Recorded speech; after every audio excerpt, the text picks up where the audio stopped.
Alors, je sors avec un homme albanais marié depuis déjà 6 mois. Je suis une femme africaine et je n'en suis pas fière. Je veux juste partager mon histoire. Ok, ben sans jugement, hein. Alors voici l'histoire. J'ai 31 ans, je dirais que je suis une femme vraiment belle et sexy. J'ai cherché l'homme qu'il me fallait pendant si longtemps et je ne l'ai jamais trouvé. J'ai commencé à sortir avec cet homme marié il y a 6 mois. Ne me demandez pas comment c'est arrivé, c'est juste arrivé. Je ne croirais jamais que je sortirais avec quelqu'un de marié. Sa femme est enceinte de 8 mois quand on a commencé. J'étais sûre que quand elle mettrait le bébé au monde, nous en aurions fini. Mais non, il est toujours avec moi. Pourquoi? Je ne sais pas. Elle était à l'hôpital sur le point d'accoucher. Il était avec moi au téléphone. Pourquoi? Il me parle tout le temps. Ne me laisse pas sortir tard. Ne me laisse pas sortir avec des mecs. M'a fait couper toutes les communications que j'avais avec mon ex. Il est parti dans son pays natal pendant des mois avec toute sa famille. Il m'appelle toujours et m'envoie des SMS tous les 2 jours, les 3 4 jours les plus longs. Pourquoi? Donc quoi, je me suis embarquée. Je suis si malheureuse, je dois partager un homme, je dois être la deuxième femme dans la vie de quelqu'un. Je ne sais pas ce qui se passe, je ne sais même pas s'il m'aime. Il n'arrête pas de me demander si je l'aime et veut s'assurer tout le temps que je l'aime. Et je lui dis à la fin de chaque conversation que nous avons. Je sais que tout cela n'est pas juste, mais s'il vous plaît, je veux savoir à quoi ressemble cette histoire d'un œil extérieur. Et ne me jugez pas. Ce n'est pas facile d'être seul et de refuser l'amour de quelqu'un qui veut vous donner, qui veut vous le donner même s'il est marié. Ok. Eh bien, déjà, je tiens à te dire merci pour ta confiance. Et je trouve que ton histoire est profondément touchante. D'autant plus que je suppose que tu m'as envoyé ce message car tu as vu mes dernières vidéos sur les maîtresses, les hommes mariés. Et je pense que tu t'es reconnu dans ce que j'ai expliqué. Donc je pense que maintenant tu as déjà un peu une panel d'idées, d'informations, de renseignements qui peuvent expliquer pourquoi ça se passe comme ça. Mais comme je l'ai déjà expliqué, lorsqu'un homme qui est marié décide d'avoir une maîtresse, eh bien c'est souvent parce qu'il y a un manque. Il est clair que tu m'as donné quelques détails, hein, bien évidemment. Il y a la grossesse de sa femme. En effet, beaucoup d'hommes, lorsque la femme est enceinte, ils ont tendance parfois à prendre une maîtresse parce que ça met de la pression, ça met du stress. Ils ont peur de ne pas être à la hauteur. Ils ont peur aussi. Ils veulent se rassurer en tant qu'hommes, dans leur virilité, dans leur pouvoir sexuel. Pourquoi? Parce que parfois la grossesse fait que il y aura déjà un tiers. En effet, l'enfant qui vient, il prend beaucoup de place. Donc la femme ne lui donnera plus d'attention comme avant. Elle sera moins disponible, ce qui est tout à fait normal, hein, c'est comme ça. Et certains hommes, ils le vivent très très mal. De plus, certaines femmes durant la grossesse ont beaucoup de libido et d'autres en ont pas du tout ou très peu. Donc il se peut qu'ils vivent ça. Donc il se peut qu'il a besoin de se rassurer.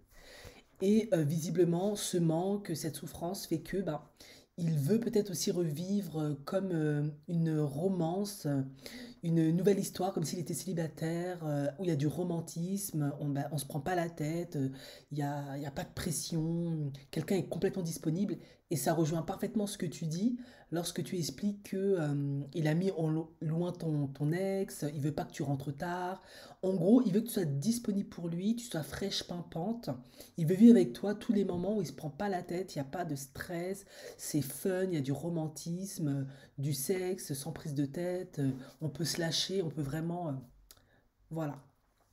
Et moi, en tout cas, bien sûr, il faut toujours approfondir en coaching, mais je pourrais partir du postulat, hein, même si c'est pas exhaustif, parce qu'il manque forcément toujours des éléments, mais ça peut déjà être une très première piste pourquoi il est comme ça. De plus, il y a aussi la culture. En effet, il est de culture albanaise. Il serait intéressant de savoir comment il s'est marié avec sa femme. Est-ce que c'était un choix de sa part, vraiment une rencontre commune, ils sont tombés amoureux, ils se sont plu, ou c'était un mariage arrangé, familial.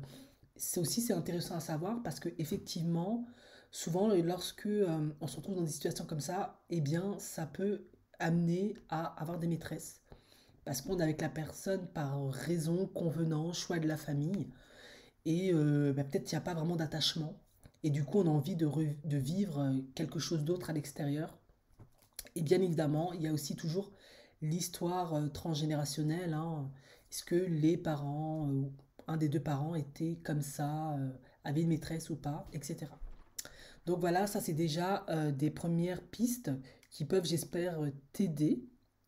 Maintenant, il te dit qu'il t'aime. Alors, je vais pas prétendre qu'il ne t'aime pas. Mais il faut comprendre que souvent, quand on a un homme marié et qu'on a une maîtresse, ben, on vit la phase de la passion où on est tout feu, tout flamme. Et on a l'impression d'aimer la personne. J'ai fait une vidéo là-dessus. Comment la phase de fusion trompe votre cerveau. En effet, on se dit qu'on aime la personne parce qu'on vit vraiment que les bons moments où il n'y a pas de contraintes. Et c'est le cerveau qui crée ça pour pouvoir s'attacher à la personne.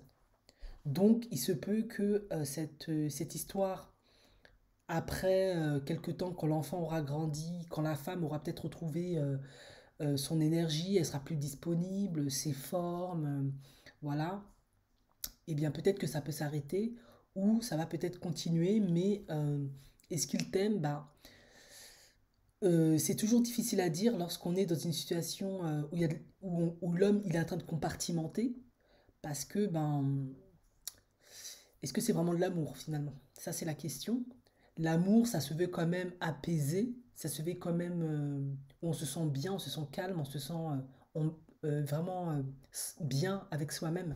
Or là, toi, tu me dis que que tu es malheureuse et tu souffres parce que c'est une situation finalement que tu n'espérais pas. Tu te retrouves maîtresse et puis elle n'est pas pleinement disponible pour toi, tu dois le partager et toi, t'en souffres. Donc, est-ce que c'est vraiment une relation amoureuse où vous pouvez vraiment bâtir, construire? Ben, ça me semble compliqué vu qu'il est déjà engagé quelque part. Donc voilà. Maintenant, il te demande à chaque fois de lui dire que tu l'aimes. Oui, il veut du romantisme, il veut que tu le rassures, il veut se sentir... voilà. Lui, ça le valorise. Mais la question, c'est toi. Est-ce que toi, tu es pleinement valorisé dans cette relation? Voilà, toi, tu es toujours la dernière roue du carrosse, tu es celle qui, on appelle pas, on n'appelle plus après une certaine heure, tu es celle avec qui on passe pas les week-ends, on passe pas les vacances. Tu te contentes des quelques moments qu'il veut bien t'accorder.